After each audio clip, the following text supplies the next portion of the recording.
स्वागत है दोस्तों आपके हमारे प्यारे से चैनल मैगी शो में। और ये कहानी बहुत ही प्यारी सी है, तो चलिए चालू करते हैं। इस कहानी में हमारी हीरोइन का नियान नाम होता है एंड इस कहानी के हमारे सेकंड हीरो से मिल लेते हैं जो कि उसकी मदद किए होते हैं। तो इस वजह से उसकी गर्लफ्रेंड उसे बन के रहना पड़ रहा होता है। वो बोलती है कि तुम्हारा बर्थडे है लेकिन मैंने केक तैयार किया। वो उसे बोलता है कि तुम घर जाओ और उसका केक फेंक देता है डस्टबिन में। इधर हमारी हीरोइन को रास्ते में कोई पकड़ के किडनैप करने की कोशिश कर रहा होता है लेकिन वो लात मार के वहाँ से भागने लगती है एंड टकरा जाती है इस कहानी के हमारे हीरो से जिनका नाम होता है मिस्टर हुओ। एंड वो जानती भी नहीं, वो अनजाने में हमारे हीरो से हेल्प मांगती है कि उसने मुझे कोई दवा से सूंघा दी है, मेरी मदद करो।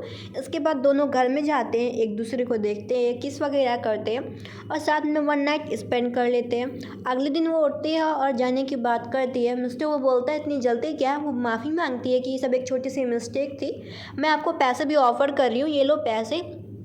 और वहाँ से उसे पैसे दे के भाग जाती है कि मुझे माफ़ करना, लेकिन मैं नशे में थी। और इसके बाद वहाँ से चली जाती है। हमारा हीरो याद करता है कि कोई मानेगा नहीं कि पुनः जन्म होता है और याद करता है कि पिछली वाली ज़िंदगी में जो नियान थी उसने अपने आप को मार लिया था क्योंकि वो लोगों से बहुत ज़्यादा परेशान हो गई थी, हर कोई उसे परेशान करता था, तो आखिर में उसने अपने आप को ख़त्म ही कर लिया था। ये सब देखने के बाद मिस्टर वो रो रहा होता है कि तुमने ऐसा क्यों किया? अगर मुझे पता होता कि तुम्हें लोग इतना परेशान कर रहे हैं तो मैं तुम्हें अपने पास हमेशा के लिए रख लेता। इधर मिस्टर वो सोचता है कि पास वाली ज़िंदगी में जो नियान के साथ हुआ था मैं ये सब अब की बार होने नहीं दूंगा, मैं तुम्हारा ख्याल रखूंगा नियान। इधर हमारी हीरोइन को देखते हैं जो कि घर जाती है।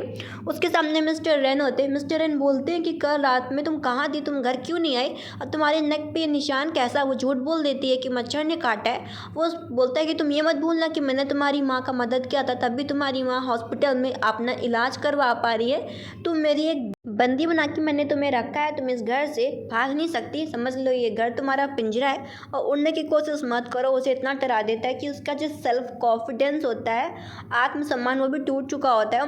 तभी उसे पता चलता है कि रेन के एक अंकल भी हैं एंड रेन के अंकल से मिलती है जिसका नाम होता है हुओ शॉ, जिसे देख के वो हैरान हो जाती है कि ये तो वही बंदा है जिसके साथ उसने कल नाइट स्पेंड किया था।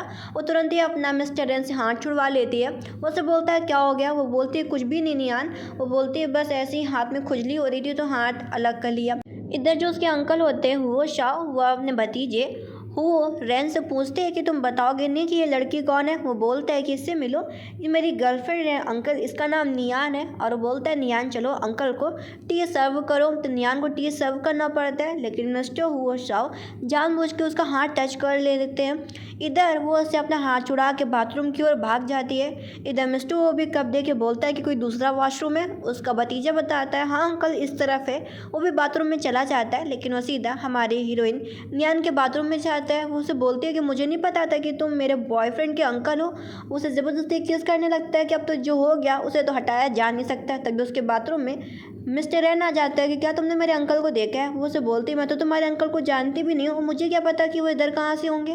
इसके बाद वो अपना बाथरूम का दरवाज़ा बंद कर लेती है। मिस्टर हुआ बोलता है कि लगता है कि तुम रैन से डरते हो तभी तुम मुझे छिपा रही हो क्योंकि तुम मुझे लव करने लगी हो।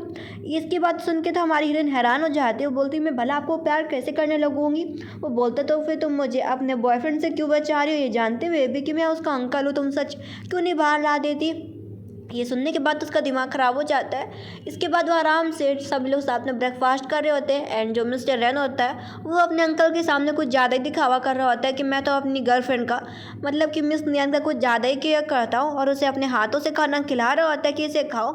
ये देखिए मिस्टर हुओ शाह बोल ही देते कि भतीजे अगर तुम्हें लड़की इतनी पसंद है तो तुम बाहर लोगों को से क्यों नहीं मिलवाते, क्यों नहीं माँ बाप को अपने बता देते कि तुम इससे शादी करना चाहते हो, तुम दोनों प्यार में हो और शादी करना अच्छी बात है, इसे छुपा के रखने से क्या मतलब है तुम्हारा? ये सब बातें अपने भतीजे को बोलते लेकिन उसका भतीजा बोलता है नहीं अंकल ये काफ़ी कुछ जल्दी हो जाएगा और अभी नियान इस चीज़ के लिए तैयार भी नहीं है।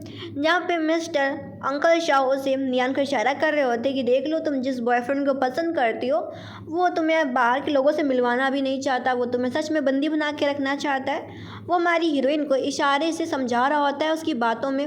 इधर वो चीज़ से दुखी तो होती है कि उसका बॉयफ्रेंड कैसे बोल रहा है कि वो भी मिलने के लिए तैयार नहीं, जबकि वो उसके पेरेंट्स से मिलना भी चाहती थी। अंकल वो शाह बोलते हैं कि मैं जा रहा हूँ मीटिंग के लिए। उनके जाने के बाद जो रैन होता है उसके साथ बदतमीज़ी से बर्ताव करता है। तभी रैन को पता चलता है कि उसकी जो मॉम अचानक से आ गई है, तो वो तुरंत ही हमारी हीरोइन को गला पकड़ के उसे छुपने के लिए और नियान से झूठ बोल देता है कि घर में कोई गेस्ट आ गया, तुम्हें छुप जाना चाहिए, नहीं तो तुम्हें देख लेंगे तो परेशानी खड़ी हो जाएगी। वो उसे सच नहीं बताता कि मेरी माँ आ रही है। इधर हमारी हीरोइन अंकल से मिलती है और बोलती तुम तो मीटिंग के लिए जा रहे थे, तुम अभी तक गए क्यों नहीं। वो उसे बोलता है क्या तुम अभी भी समझ नहीं पाए कि तुमसे रेन क्या क्या छुपा रहा है। भले वो मेरा भतीजा है लेकिन वो बिल्कुल भी अच्छा नहीं है, तुम्हें उससे दूर रहना चाहिए। और बोलता है रुको मैं तुम्हें कुछ दिखाता हूँ। इधर रेन की माँ पूछती है कि मैंने सुना है कि तुम्हारे घर में कोई लड़की छुपी रहती है। वो अपनी माँ से बोलता है माँ ऐसा कैसे हो सकता है। उसकी माँ उसे एक बात बताती जाती है कि भले तुम किस भी लड़की के साथ खेलो लेकिन याद रखना कि हमारे वो परिवार में सिर्फ अमीर खानदान की लड़कियां आ सकती हैं और इसके अलावा और कोई भी नहीं। वो अपनी माँ से बोलता हाँ मैं आपकी बात समझता हूँ। जब ये सारी बातें हमारी हीरोइन सुनती है तो उसे समझ में आ जाता है कि जो हो रहा है नसीब उसके साथ खेल रहा है, इसके अलावा और कुछ भी नहीं। और वो अपनी माँ से बोलता है माँ चिंता करने की ज़रूरत नहीं है, मैं आपकी बात समझ गया। इधर हमारी हीरोइन ये सब सुनने के बाद वो काफ़ी दुखी होती है। मिस्टर वो बोलता है इसमें दुखी होने वाली क्या बात है, मैं तुम्हें सच दिखा रहा हूँ, आईना दिखा रहा हूँ सच्चाई का। इधर हमारी हीरोइन नियन बहुत दुखी होती है कि रैन उसके साथ ऐसा बर्ताव करता है। इधर वो सब बोलते हैं कि देखो दुखी होने से कोई फ़ायदा नहीं। इसके बाद दोनों फिर से एक दूसरे के साथ नाइट स्पेंड करते हैं। अगले दिन का हम सीन ये देखते हैं जहाँ पे हमारे हीरो से ऑफ़र करते हैं कि देखो तुम्हें घर में पड़े रहने से अपने दिन ख़राब नहीं करने चाहिए, तुम काफ़ी सुंदर भी हो और मुझे लगता है तुम्हारे अंदर कोई ना कोई टैलेंट तो होगा ही, तो तुम मेरी कंपनी में आकर जॉब कर सकती हो, क्या तुम्हें ये चीज़ करना है। वो तुरंत ही साइन कर देती कि चलो कम से कम मैं कुछ पैसा तो कमाऊँगी इस बहाने, कोई तो मुझे अपनी जॉब में रखने को तैयार है। हमारा हीरो याद करता है कि जब मैंने उसे देखा था कि वो मर चुकी है, जब मैंने अपने भतीजे से वजह पूछी कि वो क्यों मरी तो मेरे भतीजे ने बस मुझे इतना कहा कि उसे लोग परेशान करते थे। मैं बहुत दुखी था क्योंकि मैं अच्छे से जानता था कि इन सब में मेरे भतीजे का भी हाथ था, उसने कभी भी नियान की केयर नहीं करी है और मैं इस चीज़ से दुखी था। भगवान से मैंने कहा कि मुझे कोई दोबारा मौका दे दो कि मैं नियान को अपने पास रखूँ और उसे ये सब करने से रोकूँ कि वो अपने को नुकसान न पहुँचाए। एंड ऐसा ही होता है, उसे दोबारा ज़िंदगी मिल जाती है। दिन वहीं से स्टार्ट होता है कि जब वो हमारी हीरोइन से पहली बार रोड पे मिला था।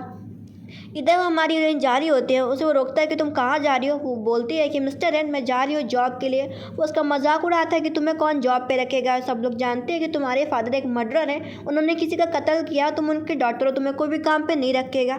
ये सुनने के बाद उसका दिमाग ख़राब हो जाता है। वो उसे बोलते हैं कि मेरे साथ क्या होगा क्या नहीं होगा इसकी चिंता करने की तुम्हें कोई ज़रूरत नहीं है, अगर तुम मेरे बारे में अच्छा नहीं सोच सकते तो कम से कम बुरा भी मत बोलो। उससे वो काफ़ी बहस कर लेती है मिस्टर एन से, फिर वहाँ से वो चली जाती है। इसके बाद वो अपनी माँ से मिलने के लिए जाती है फ्री टाइम पे और उसकी माँ बोलती है तुम्हारे साथ मिस्टर एन कैसा बर्ताव कर रहा है। वो अपनी माँ को सच बताती है कि मिस्टर एन सिर्फ मेरे साथ खेल रहा है, वो मुझे कभी भी छोड़ सकता है। उसकी माँ बोलती है कि ये बात मत बोलो कि हमारे बुरे समय में वही था जिसने हमारी मदद करी थी, हमारा कोई भी रिश्तेदार हमें पैसे देने के लिए भी तैयार नहीं था। अपनी माँ की जब वो बातें सुनती है तो वो उन दिनों को याद करती है कि जब वो अपनी सगी चाची से पैसे मांग रही थी कि मुझे पैसे चाहिए अपनी माँ का इलाज करवाना है, तो उसकी सगी चाची ने उसे ये कह के भगा दिया था कि तुम्हारे पिता ने किसी का कत्ल कर दिया है, तुम्हें कोई भी पैसे नहीं देगा ना तुम्हारे कोई भी मदद करेगा। तभी उसे नर्स से पता चलता है कि किसी हुआ नाम के बंदे ने उसकी मदद करी है और उसका सारा बिल पे भी कर दिया और उसकी मॉम को अच्छे वीआईपी वार्ड में रख दिया गया। तभी उसके सामने अचानक से मिस्टर हुओ रैन आ जाते हैं। तो हमारी हीरोइन को लगता है कि उसकी मदद करने वाला बंदा मिस्टर हुओ रैन है, तो उसे गले से लगा लेती है कि थैंक यू मिस्टर हुओ। मिस्टर वो भी समझ नहीं पाता कि इसमें इसका क्या मतलब था। इधर वो आके बोलता है कि नियान मैं तुमसे मिलने के लिए आया हूँ, नियान मैं तुमसे क्या बात कर सकता हूँ और तुम बाहर आ जाओ।